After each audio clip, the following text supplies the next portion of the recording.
આવે છે, પણ મારું તો લોહી પી ગયા છે. હમણાં એની દાદાગીરી ખૂબ વધી ગઈ છે.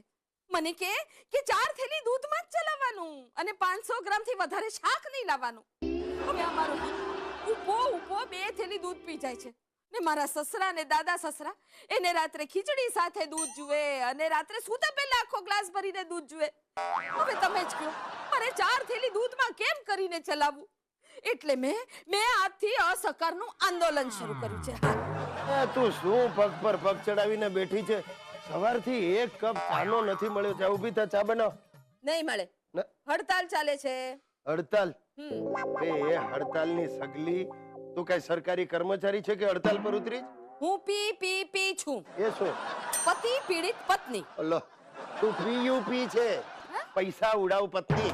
અરે આ ધોબીનું બિલ 400 રૂપિયા આવ્યું. પૈસાનો હિસાબ રાખ. અને હમણાં શું અઠવાડિયેથી માલિશ વાળી બાઈ રાખી છે? તે તમે રાખો માલિશ વાળી બાઈ. પૈસાનો હિસાબ. હા. અને હા, જ્યારથી ટીવી માં દેખાવ છો ત્યારથી ગામના બૈરાઓ ઉપર રોફ ઝાડવા માટે 1.5 મહિને 6 બુસ્કોટ અને 3 પેન્ટ ખરીદો છો. અને જાણે સુગંધ બહાર જવાની હોય ને ટીવી માંથી એમ પરફ્યુમ તો કેટલું વાપરો છો. જો 30,000 માં નહીં ચાલે. હા, અરે શું નહીં ચાલે? આવડે જ જોઈએ, બધું ચાલે. આ સામેવાળા નીમુ બેન 20,000 માં ઘર ચલાવે. તો એને જ પરણવું હતું ને. એ જ કરવાનો હતો.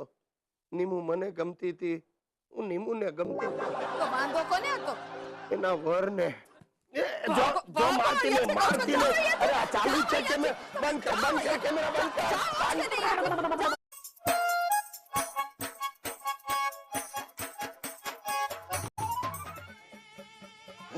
મારું નસીબ 2 ડગલા આગળનું આગળ જ છે.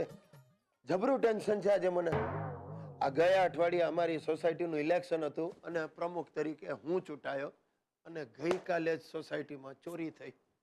અમુક મેમ્બરો તો જાણે મેં ચોરી કરી એવી રીતે મારી સામે જુએ. 2 જણા તો આજે સવારે ઘરમાં પહોંચી ગયા. બાણા ધમધમાવીને મને કે શું છે, શું સોસાયટીમાં ચોરી થાય કેવી રીતે, કોણે કરી? મને કેમ ખબર પડે? અરે ખબર ના પડે તો રાજીનામું આપી દો. પ્રમુખ શું કામ થયા? નહીં આપું રાજીનામું. હું નહીં આપું. મારી ખુરશી છોડવાનો નથી. કઈક રસ્તો મારે કાઢવો જ પડશે. હા, ગિરીશ, શું? આપણા ઘરમાં ચોરી થઈ. આપણા ઘરમાં શું ગયું? Gas lighter. અરે ભાઈ, તું ગેસ લાઇટર ની માંડે છે. આ વિનિયાને ત્યાંથી ગઈકાલે રાતના 20,000 રૂપિયા ચોરાઈ ગયા છે. વિનિયા પાસે ઝેર ખરીદવાના પૈસા નથી તો 20,000 આવ્યા ક્યાંથી? આપણને શી ખબર પડે? પણ બિચારા વિનિયાની બૈરી હૈયા ફાટ રુદન કરતી હતી. મારાથી જોવાયું નહીં. મેં એના વાસે હાથ મૂક્યો તો સાલિયા ભેકડો તાણ્યો. કે તમારે એને વાસે હાથ ફેરવવાની જરૂર શું હતી? પણ હું પ્રમુખ છું. પ્રમુખ થયા એટલે બૈરાઓને થાબડવાના? અરે તું શું બોલે છે? મારી ફરજ છે, હું એને સાંત્વન આપવા ગયો.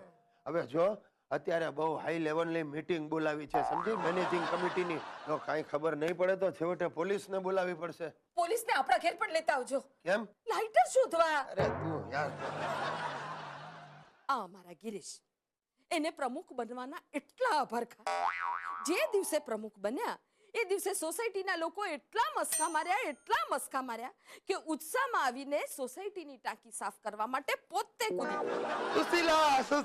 સુશીલા પ્રોબ્લેમ સોલ્વ કરી નાખ્યો. યસ, મેં કહ્યું જો ચોર પકડાશે નહીં તો પ્રમુખ તરીકે 20,000 રૂપિયા હું વિનુભાઈને આપીશ.